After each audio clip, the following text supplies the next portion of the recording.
Welcome to this week's Gig Hardware Market Update, and I'll be trying to answer, is the bottom of the market in already, or is it gonna be upon us just momentarily here? So if you'd like to know the answer to that, keep watching, and we're gonna get into that in great detail.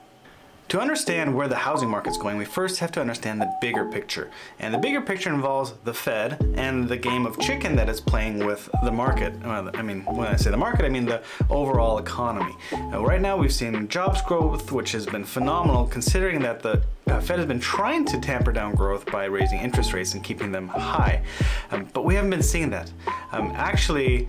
Here's an article I'd like to show, and it was referenced by one of the Feds in one of his interviews. It's over here. The headline of this article by the Wall Street Journal reads, "Housing market shows signs of thawing. A decline in mortgage rates has more people interested in buying homes." And this was the article referenced by the Fed as justification for increasing rates again. And we can go to this Fortune article where they say Goldman Sachs was predicting U.S. home prices falling by over 6% this year. However, they have now changed their prediction and saying that they expect a 2.6% decline in home prices by the end of this year. All right, we're gonna scroll down a little bit in this article and look what Goldman Sachs was predicting. Here they said expected home prices to fall 6% from its peak in June to, I think, this red line here, so you can see that small little decrease, nowhere cutting off this incredible run-up we had. But now they even revised it to 2.6%. So basically they said a 6% drop in home prices would take us back to January of 2022. And let's see where that is in the Northwest MLS. This is where we are currently, and this is where January of 2022. So that's a drop of $45,000. And that doesn't seem all that much considering now they've even decreased it to 2.5% instead of their 6%. So we're, what are we gonna drop to, like, $15,000? That's not really all that much. And now the question is, if this is what Goldman Sachs expects, is the Fed gonna be happy with these findings? We can start by looking at the 30-year fixed mortgage rates, which are directly correlated to the 10-year treasuries, which is what the Fed adjusts. We can see here, after the most recent jobs report, the Fed has hiked rates again and causing mortgage rates to spike.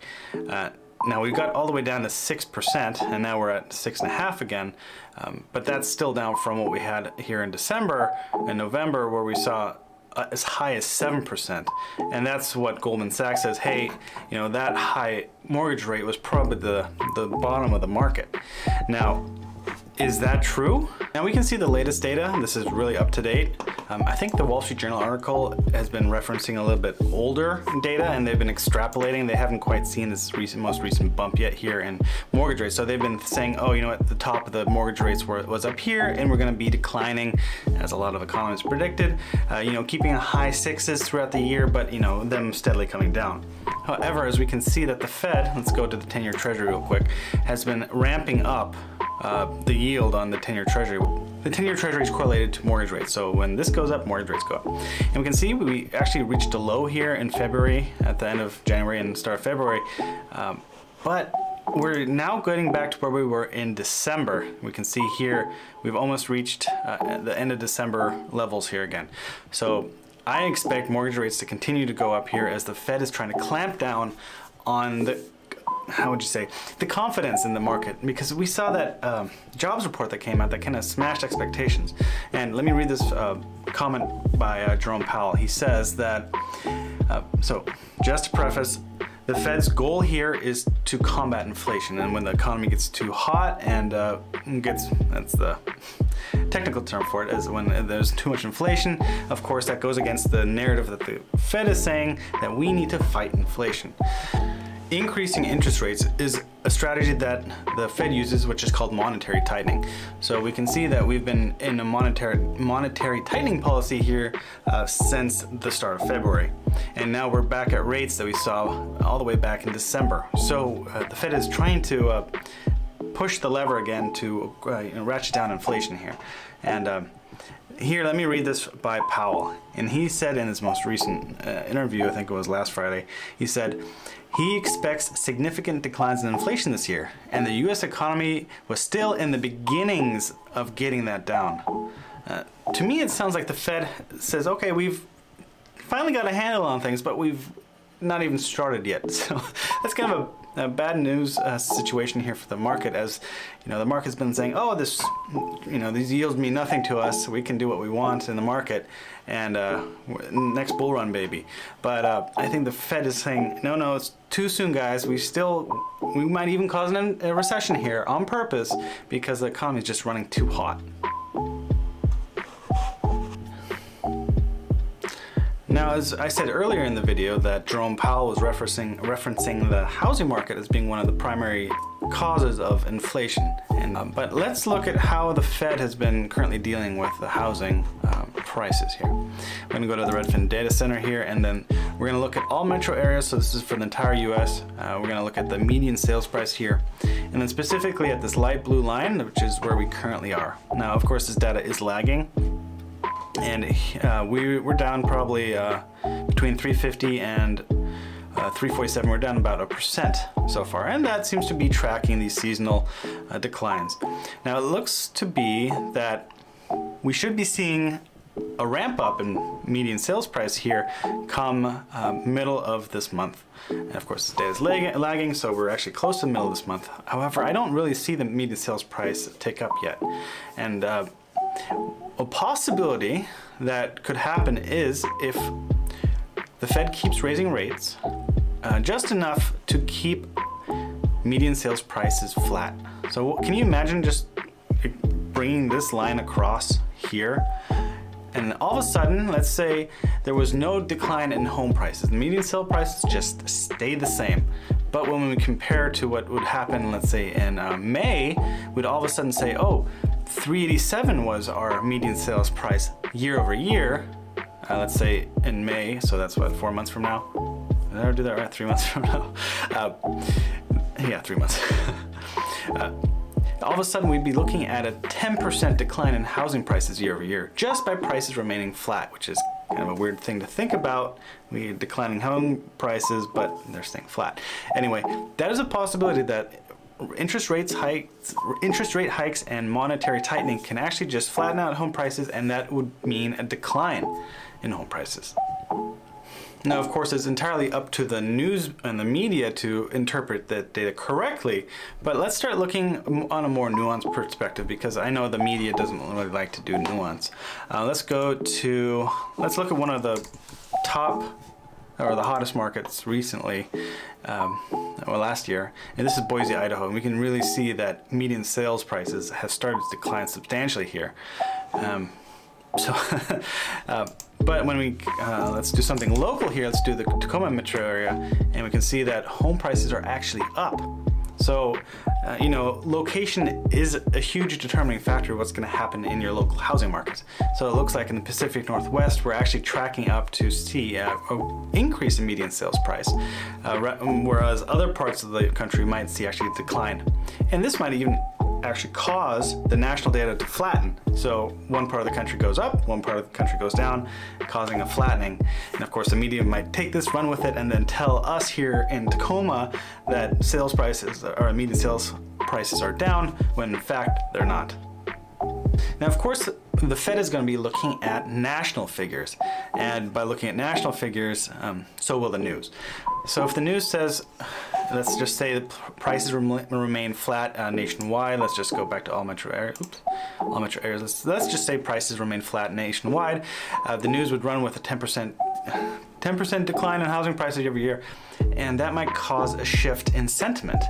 And this panic or shift in sentiment might actually decrease the amount of buyers, so it might decrease demand, because buyers are like, I don't want to buy a house, the prices are falling, I can wait for a better deal, or why do I want to buy something that's losing in value?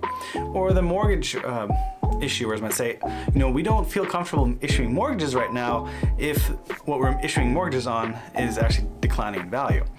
It might also cause people to withdraw from their REITs or from institutions like BlackRock, which is BlackRock has actually capped the amount of withdrawals that can be taken out by its investors. So that's interesting.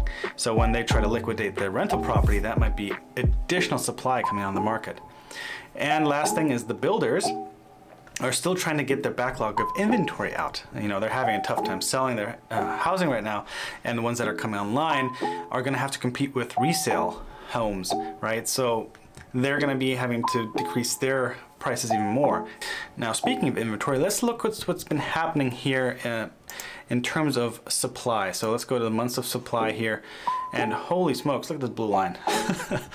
Now, this is also in a time where there's been record low inventory coming on the market. So we have record low inventory coming on the market, but there's just so little demand that it's not absorbing any of this inventory. So we've actually exceeded what we saw here when the rates started coming out here in October, November.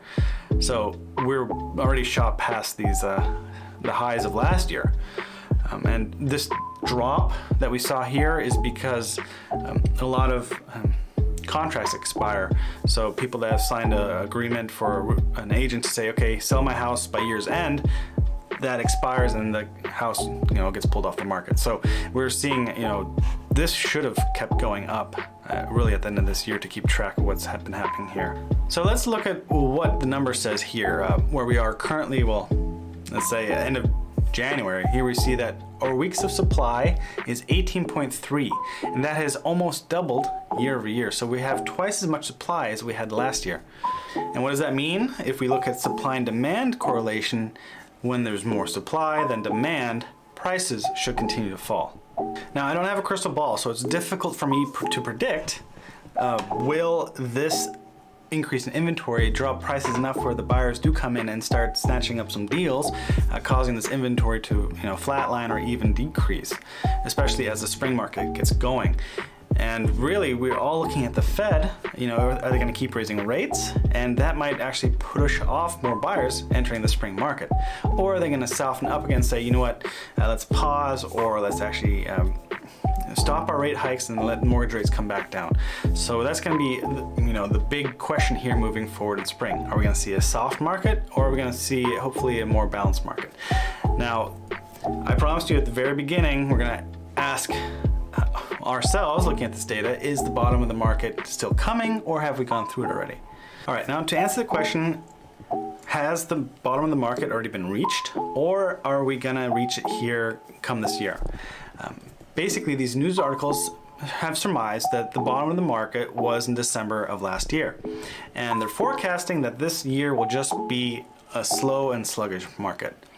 Now, if the data, let's just summarize the data that I went through. The Fed wants to keep housing tight. The 10-year Treasury yield has started increasing again after the jobs report. The backlog of supply is coming from REITs, institutions, and builders. There's increasing month supply. So again, supply is up, demand is down, so that should decrease prices. Metro areas have been vastly different depending on prior trends of last year. And then the spring and summer market could lead the media to incite a little bit of fear depending on what kind of data starts coming out. So just by thinking about that is we can actually, if those things come true, we can see the bottom of the market here between July and December of this year. So the bottom market could still be coming here in July when we see the most listings in the year. At the data is we can just, prices could just flatline. So if you've been waiting for a really good deal, it might just, the deal price might already exist right now, and just the decline in housing prices might just be the fact that we're measuring from two different yardsticks.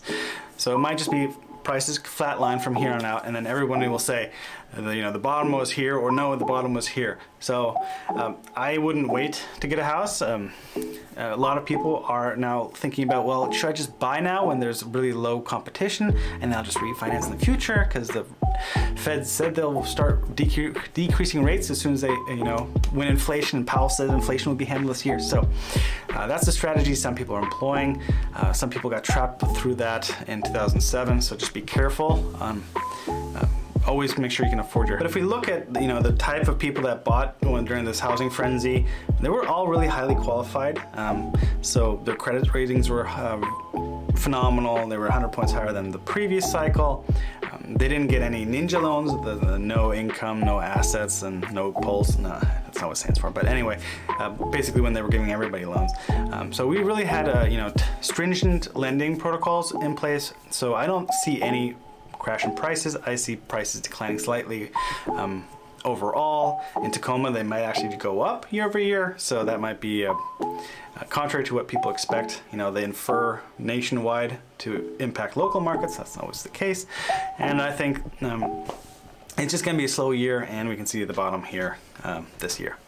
So after that, hopefully you're more informed, and now we're going to look into what's happening in Gig Harbor. Okay, the first thing we're going to do is open up. There we go. If you want to see that. Actually, remove myself here. We're going to go. You hear the creak of my chair. Open up Zillow here. We're going to plunk in Gig Harbor. Let's see. I'm going to actually remove the boundary. I'm going to draw a boundary. Let's just include Fox Island here because it's so important to us. Maplewood. And let's just get that. Okay, now what's on the market? First of all, we're going to take off new construction, and then we're going to do home type. We don't want any of the others, but just houses. And then last but not least, days on market 7. Okay, how do I push enter? Apply. Does that?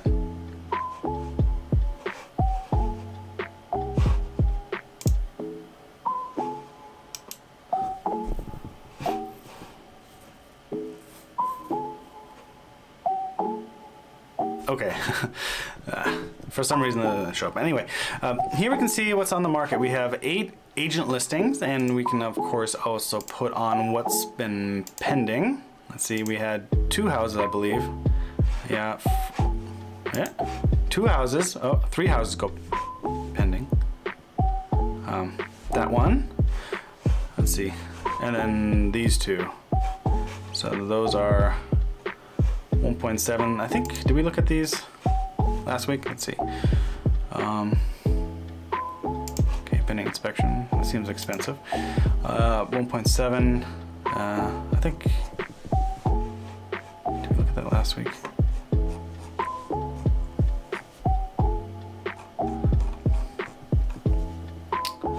That's a very nice house. Great views. Okay, so those are the properties that went pending. Let's see what's not. Let's see what's still on the market here.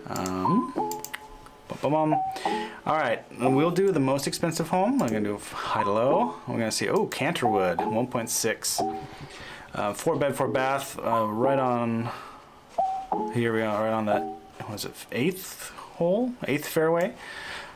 Okay. Yep, probably 1.6. That's pretty decently priced for Canterwood. Well maintained, clean interiors, kind of gray, but it is what it is. Yeah, 1.6. It'll probably sell relatively soon, like 2 weeks, 3 weeks. Let's see what else. Ooh, well, let's look at this waterfront Horsehead Bay, 1.6. So you can get waterfront in Gig Harbor for 1.6. Terraced. Oh, low bank. Wow. Yeah. Yeah, low bank comes at a premium because a lot of our waterfront property is high bank or medium bank, so you can't actually get to the water. You just have the risk of your house falling off a cliff, really. So it's definitely better to be low bank and have a nice bulkhead in front of you so you don't get flooded during king tides. Looks clean, maybe a little bit of maintenance, but it's move-in ready. Updated kitchens. 3 bed, 3 bath. I mean, it's a pretty decent sized house here for 1.6 on the water. I think that'll go quick.